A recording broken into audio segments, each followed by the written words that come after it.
এমন মৌসুমে ধান অলরেডি কেটে ফেলা হয়েছে জমিতে। হ্যাঁ, তো এর মধ্যেই চলতেছে বৃষ্টি।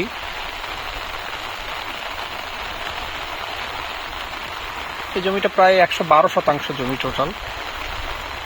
তো এরকম অনেক জমি আরো ধান কেটে ফেলা হয়েছে আমাদের এদিকে উত্তরবঙ্গে।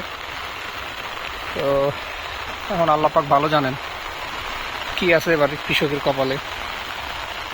কারণ সিজনে আমরা ধান লাগানোর সময় আপনার হচ্ছে বৃষ্টি ছিল না, তখন মেশিন মোটর এগুলা দিয়ে হচ্ছে আপনার ধান লাগাইছে সবাই। আর সারের তো সিন্ডিকেট সবাই বাংলাদেশে কম বেশি জানেন। বর্তমানে এখন হচ্ছে আপনার ধান পাকা শুরু হয়ে গেছে, এখন আবার অসময়ে বৃষ্টি। এখন বৃষ্টিতে যে ধানগুলো অলরেডি কাটা হয়ে গেছে এগুলো তো ধান গাজি বের হওয়ার সম্ভাবনা আছে জমির মধ্যেই। এই যে এই জমিটা আমার ধানের, আলহামদুলিল্লাহ ধানের ফলন খুবই ভালো, কিন্তু এই যে ধান অলরেডি পাকা ধানও পড়ে যাওয়া শুরু হয়ে গেছে। হ্যাঁ,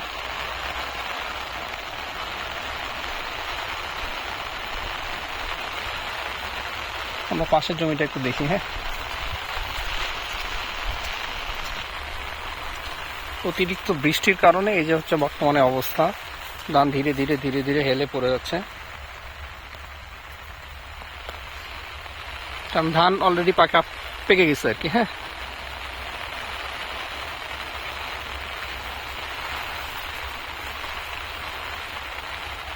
অনেকে বলতে পারেন যে ভাই ধান কাটছেন কেন? তাহলে আসলে গ্রামের মানুষ তো অনেকেই বুঝতে পারে না, আপনার হচ্ছে আবহাওয়া সংবাদ বা এরকম যেটার সঙ্গে হচ্ছে সম্পৃক্ত ছিল না, যার কারণে ধান কেটে ফেলার কারণে হচ্ছে আপনার এই দুর্যোগ।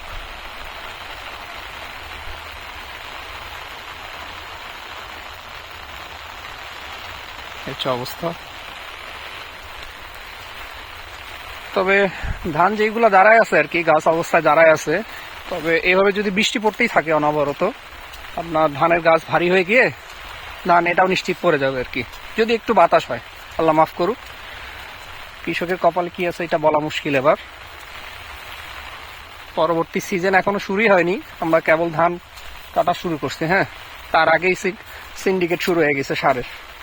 ধান কাটার পরে অনেকে হয়তো তামাক লাগাবে, ভুট্টা লাগাবে, যেহেতু আমাদের এদিকে ভুট্টার আবাদ বেশি উত্তরবঙ্গে, লালমনিরহাট জেলাধীন। হ্যাঁ, তো এই হচ্ছে অবস্থা, আল্লাহ মাফ করো।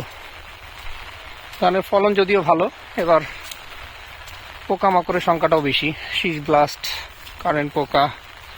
হ্যাঁ, ফলন আলহামদুলিল্লাহ খুবই ভালো। এটা হচ্ছে আপনার ইন্ডিয়ান সন্না, পান পাতা সন্না আমরা বলি।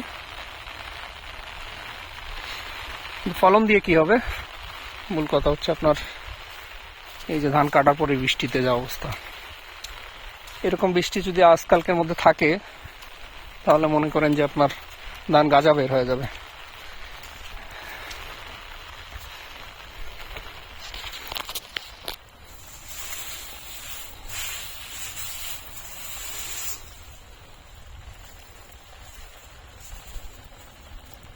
এই যে অলরেডি মনে হয় গাজি বের হয়ে গেছে।